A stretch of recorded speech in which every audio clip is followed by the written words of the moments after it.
Hello, lighting people. It's Light in Building 2026, and we found our way into the booth of Signify, the world's largest lighting company. And we're here with the CEO, Tempelman. Thanks so much for joining us today. Well, it's a pleasure to be here. Thanks for joining us. In Hall 3, Signify is like the centerpiece. The booth is buzzing. How's the show been for you so far? Well, it's only first day for me, but I've been around. I mean, the amount of energy in the booth, around the booth, is just amazing. Yeah, we're showing lots of the outdoor, the indoor products, even I think some of your distribution capabilities. So all the different customer types that come here, there's something for everybody. Well, we're really trying here to showcase some of our cool innovations. There is. And when we think about your immersion into the lighting industry, you come from the energy sector, if I'm not mistaken. It's been over 6 months now since you joined as CEO of Signify. What have been your initial impressions of the lighting industry, leading the world's largest lighting company? Well, I mean, if you come into a role like mine, you do your onboarding, your short-term issues, shaping the future of the company, you do all that. I went out a lot to the market, not just learning from colleagues, but actually also talking to other agents, to specifiers, to system integrators, to manufacturers. And the industry has just gone through such a transformation, and there's so many challenges and opportunities. I find it fascinating. I've not had a single time that I regret my move.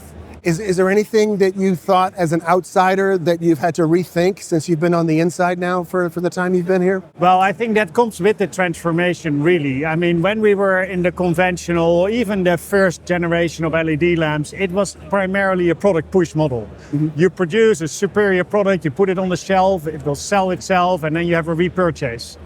Now the world is very different. Now you got to win projects. It's become a much more complex. So I guess you got to move from being product push to which more customer pull, customer backwards. And that's also the change I want Signify to make to its fullest extent.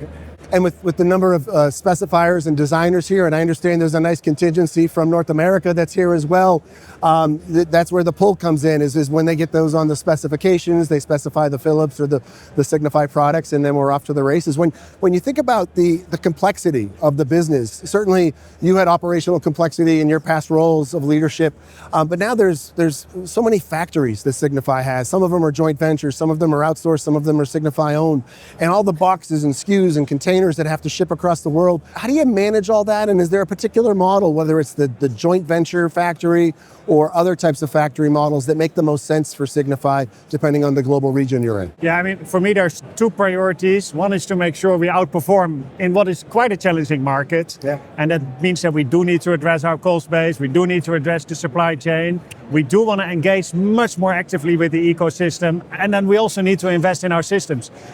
But beyond that, your question was very much around, hey, where do you want to play? And that's where we need to do a bit of more work on our portfolio and say, we can't be everything everywhere, and we want to make some conscious choices there. Well, in the last earnings call you had in January, you mentioned something about taking a good close look at the portfolio. You hinted that there could be some divestiture or harvesting of certain parts of the business. I realize that you're going to announce that in 3 months at your Capital Markets Day, but what's the process there? How do you prioritize those decisions as you're making these very important decisions for the future of what Signify is going to be? Yeah, basically what we do is we look at our portfolio through different lenses. So a country footprint lens, but beyond that, within country, which segments do we focus on? Right. Then we look at it, where do we want to play in the value chain? Because we play everywhere, from manufacturing to distribution, marketing, sales, B2B, consumer markets. In 72 countries we have presence. So we got to focus a little bit more and say, hey, this is where we really see a good future. And this is where we want to invest our time and money going forward. And that means that we will create some clarity about, this is our growth plan. This is where we see the excitement, and this is where we will go after. This is more for harvesting. It's a good business, but it won't grow. Right. And these are the things where we see little opportunities going forward. And we might restructure or divest those parts of the portfolio. That makes sense. And when you think about your largest market, which is the United States, and our audience is primarily focused on the US and Canada, I believe it's about a third of your overall revenues is in the US.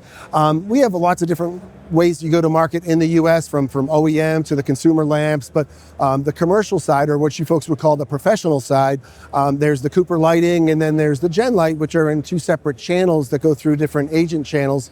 And I know you've made the rounds in the US. I saw you with some agents in the US. What's your overall opinion about the effectiveness about the go-to-market strategies that there are in the US with all those different channels you have?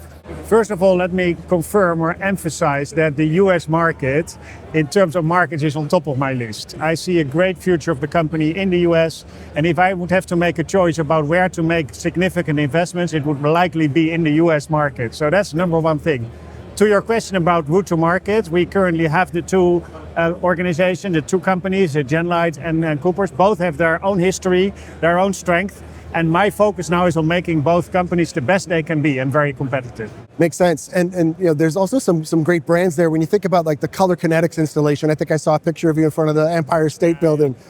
There's some just phenomenal projects, but then there's also Signify makes a lot of money on just the regular, not even smart lamps, the regular standard lamps and everything in between. When you think about the digitization of the industry and where things are headed, is it all about the future digital connected points that you have, or is there still space for the lower end economical products, whether they're lamps or luminaires, in the Signify portfolio? Well, maybe ultimately the whole world looks connected, but if I think strategy, I think out 3 to 5 years. And yes, we will see continuous growth in intelligent and connected systems, but there will be this huge pool which is not connected, right? Both lamps as well as luminaires and integrated luminaires.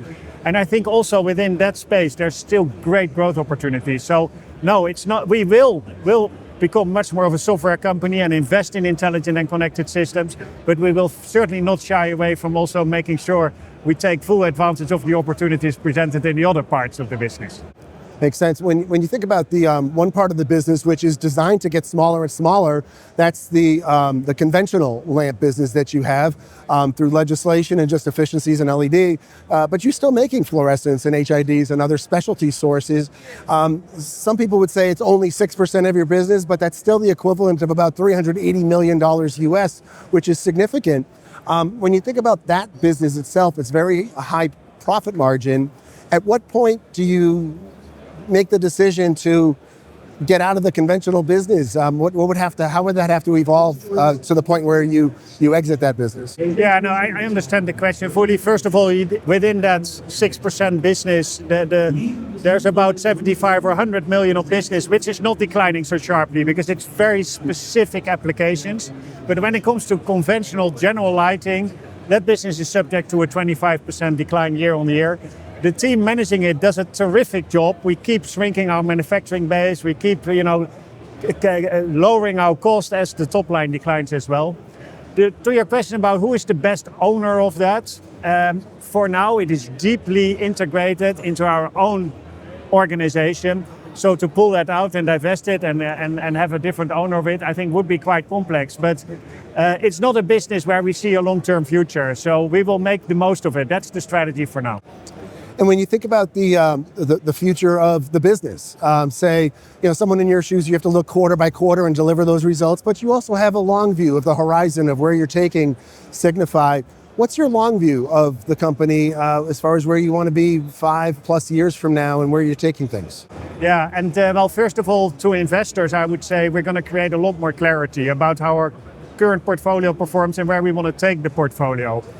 But for everyone out there, I mean, my dream is that 3-5 years from now, we will be the kind of undisputed preferred partner for our specifier system integrators and all out there to make each other successful in what is a very competitive industry. For customers to love our products and our solutions, and that will not just be hardware, that will also be software. And for investors to be a really strong investment case. Well, Signify is synonymous with a long history dating back to the first Philips lamp of 100+ years ago. So we appreciate you taking the time to share your insights with the Inside Lighting audience. Congratulations on your fast start, and we look forward to seeing where Signify is going under your leadership. Thank you, Oz. Thank you. Thanks for being here.